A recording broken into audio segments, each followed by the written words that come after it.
Bien-aimés dans le Seigneur, nous sommes très heureux d'être avec vous en ce jour.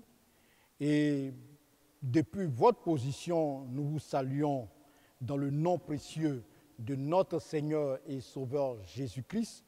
Merci de ce que vous passez du temps à nous écouter. Que le nom du Seigneur soit béni, à lui seul soit la gloire. Pour cette exhortation, je vous invite tout d'abord à la prière. Prions le Seigneur. Père, nous bénissons ton nom, nous te rendons gloire et honneur par Jésus-Christ, ton Fils bien-aimé, par qui nous recevons tout enseignement et par la puissance du Saint-Esprit qui conduit toutes choses. Toi qui vis et qui règne pour les siècles des siècles, conduis ce temps pour ta seule gloire. Amen.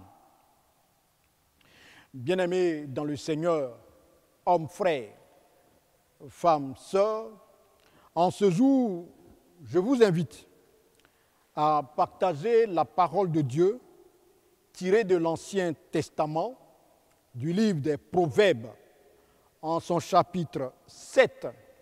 Nous lirons du verset 6 au verset 23. Proverbes, chapitre 7, verset 6 au verset 23. Il est écrit donc, « J'étais à la fenêtre de ma maison et je regardais à travers mon treillis. J'aperçus parmi les stupides, je remarquai parmi les jeunes gens un garçon dépourvu de sens. Il passait dans la rue, près de l'angle où se tenait une de ces étrangères. Il se dirigeait lentement du côté de sa demeure. C'était au crépuscule, pendant la soirée, au milieu de la nuit et de l'obscurité. Et voici, il fut abordé par une femme ayant la mise d'une prostituée et la ruse dans le cœur. Elle était bruyante et rétive. Ses pieds ne restaient point dans sa maison. Tantôt dans la rue, tantôt sur les places et près de tous les angles, elle était aux aguets. Elle le saisit et l'embrassa et d'un air affronté lui dit, « Je devais un sacrifice d'action de grâce. Aujourd'hui, j'ai accompli mes vœux. C'est pourquoi je suis sorti au-devant de toi pour te chercher et je t'ai trouvé. J'ai orné mon lit de couvertures, de tapis, de fils d'Égypte. J'ai parfumé ma couche de myrrhe, d'aloès et de cinnamome.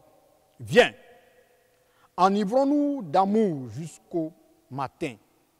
Livrons-nous joyeusement à la volupté, car mon mari n'est pas à la maison. Il est parti pour un voyage lointain. Il a pris avec lui le sac de l'argent. Il ne reviendra à la maison qu'à la nouvelle lune. » Elle le séduisit à force de paroles. Elle l'entraîna par ses lèvres doucereuses.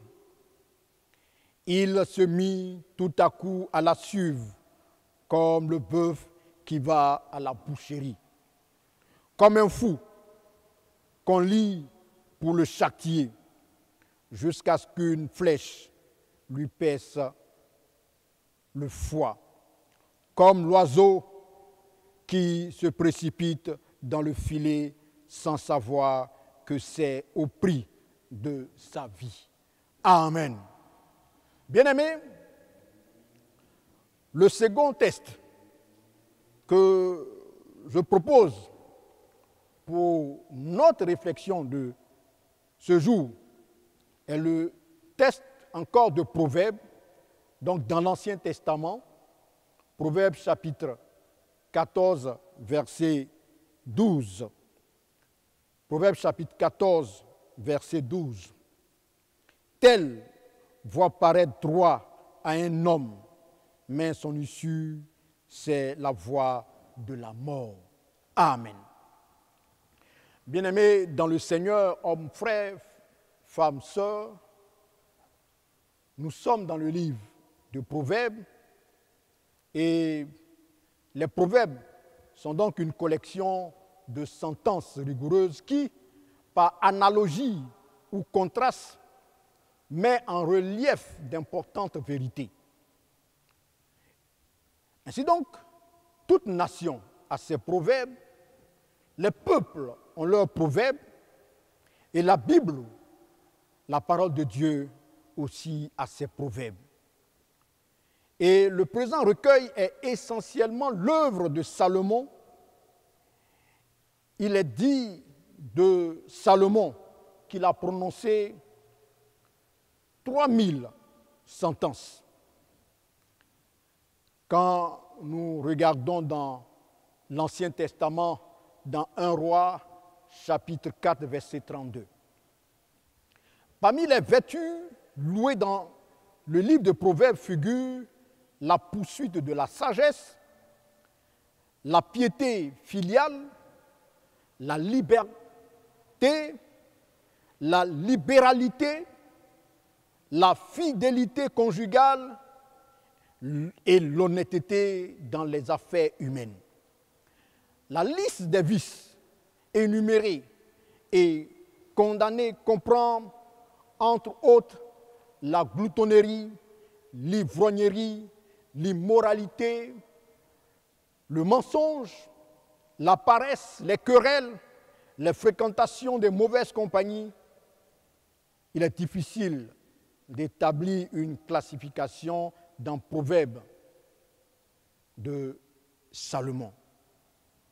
Toutefois, en ce jour, je voudrais donc partager avec vous cette belle histoire que Salomon, le sage, nous donne.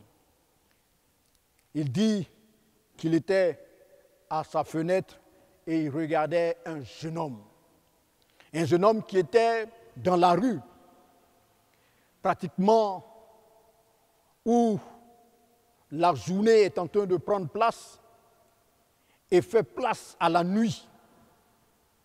Ce jeune homme se laisse attirer par une jeune fille qui avait l'air d'une prostituée bruyante, qui avait les mots et les phrases pour attirer vers elle ce jeune homme.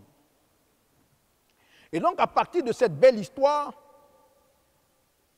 bien-aimés dans le Seigneur, hommes, frères, femmes, sœurs, je voudrais donner un thème à notre exhortation.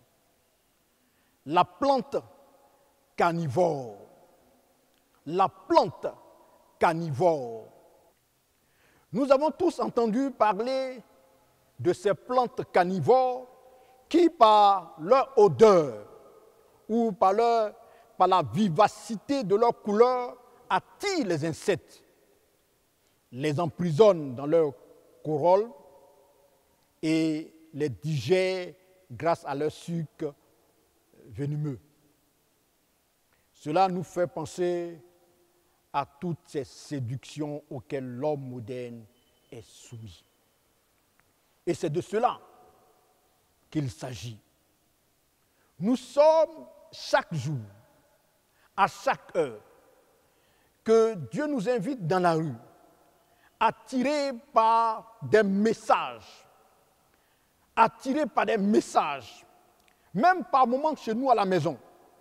Une fois que nous avons notre télévision allumée, une fois que nous avons notre radio allumée, une fois que nous sommes sur notre téléphone portable, nous sommes attirés.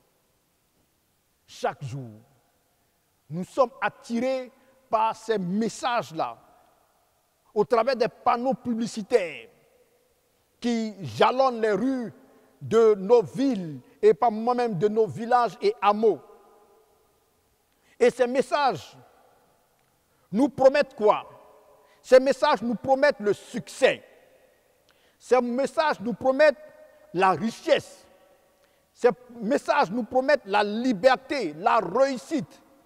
Quand tu ouvres ta télévision, ton écran, tu es envahi de messages. Quand tu ouvres ton portable, tu es envahi de messages. Et ces messages-là nous attirent chaque jour. Succès, richesse, liberté, réussite. Si tu fais ceci, si tu fais cela, si tu fais ceci, si tu fais cela. Bien-aimés dans le Seigneur. Et cela, pourvu que nous agissons à notre guise. Tout semble si beau, tout semble si alléchant, à l'image de cette plante carnivore. Parce que quand les papillons voient cette plante-là, son odeur, ça attire. La vivacité de ses couleurs, tu as envie d'être proche de ces couleurs-là. Et elles promettent le succès, la liberté, la réussite. Bien-aimés dans le Seigneur, hommes, frères, femmes, sœurs, toi qui as eu cette grâce du Seigneur de nous écouter en ce jour, tu comprends que par moment même, ton portable, ton ordinateur te bouffe le temps au point où, même à la maison, nous voyons papa qui est plus proche de quelqu'un qui est aux États-Unis ou que quelqu'un qui est dans un autre pays, en France, que quelqu'un qui est peut-être dans un autre continent. Tu es plus proche à partir de ton téléphone ou même à partir de ton écran de télévision, tu es plus proche que même de ton épouse. Et ton épouse aussi, à partir de son écran, est plus proche de quelqu'un d'autre dans une autre ville, dans un autre pays, sur un autre continent, que celle-là même, bien celui-là même, qui est assis dans le même divan que toi. Ton enfant, pareil, il est plus proche. Et au-delà de cela, c'est encore des publicités, c'est encore des messages qui nous viennent et qui nous bouffent. Non seulement le temps, mais qui nous promettent monde et merveille.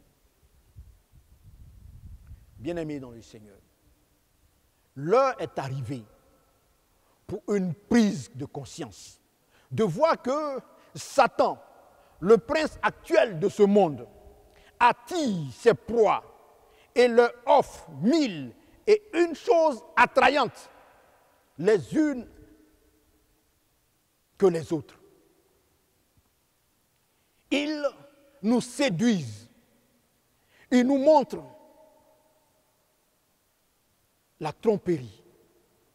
Ils nous montrent des choses qui nous entraînent vers la tromperie, vers la séduction. Ils mentent. À travers ces manœuvres tout alléchantes d'illusions, le but de Satan, c'est de nous entraîner loin du Seigneur Jésus. Nous entraîner le monde entier à sa pète, à faire de nous des victimes. Hommes, frères, femmes, sœurs, manger ces fruits empoisonnés que Satan nous montre. Il développe des choses splendides comme ces fleurs de ces plantes carnivores. Il nous attire par ses odeurs, comme ces fleurs de plantes carnivores. Mais il sait bien. Et je voudrais que vous reteniez bien. Car chacun de nous est tenté. Et chaque jour, nous sommes tentés. Tentés et attirés. Et amorcés par sa propre convoitise. Car la parole de Dieu dit, ensuite la convoitise, ayant conçu et enfanté le péché, et le péché, une fois commis, conduit à la mort. Jacques chapitre 1, verset 14 et verset 15. Notre présence en ce jour, c'est pour t'inviter mon frère, c'est pour t'inviter ma soeur, à être transformé par le renouvellement d'intelligence. À être transformé par le renouvellement d'intelligence. Oui, à être transformé par le renouvellement de l'intelligence. Et à utiliser ce que Dieu nous donne en fonction de l'évolution du monde, en fonction de l'évolution de la technologie, pour la gloire du Seigneur.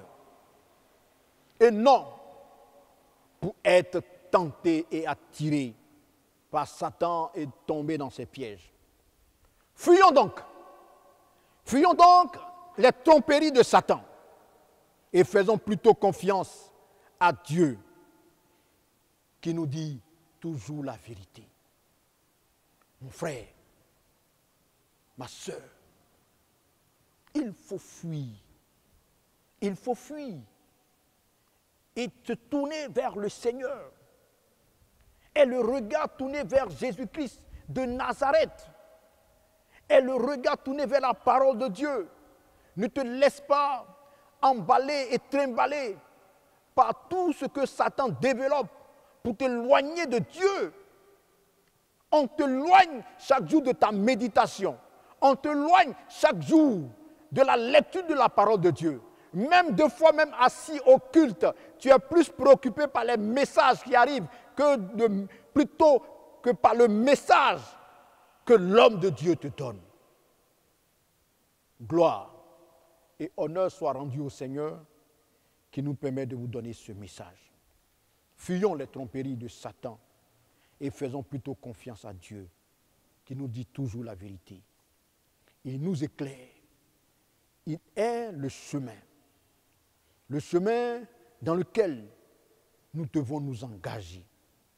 Recherchons sa pensée en lisant la Bible. Recherchons sa pensée au travers de la prière et ayons confiance en Dieu. Ne nous laissons pas entraîner et bouffer par cette plante carnivore qui est Satan et tout son système. Que Dieu te bénisse, que Dieu te fortifie, qu'il te donne de regarder à l'essentiel, qui est la parole du Seigneur.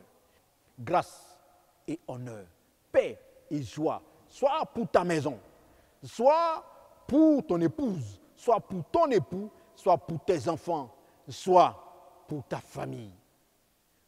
Les yeux fixés vers Jésus-Christ de Nazareth.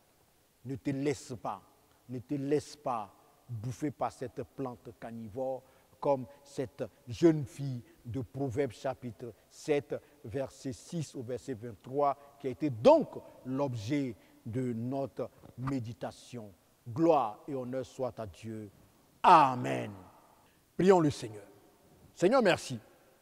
Toi qui parles tantôt d'une manière, tantôt d'une autre, toi qui donnes par ton Saint-Esprit force à ta parole, merci parce que tu m'as donné l'opportunité de parler à un homme. Tu m'as donné l'opportunité de parler à une femme. Toi qui donnes vie au message, merci de ce que tu donnes vie à ce message dans le cœur. À Dieu seul soit la gloire pour les siècles des siècles. Amen.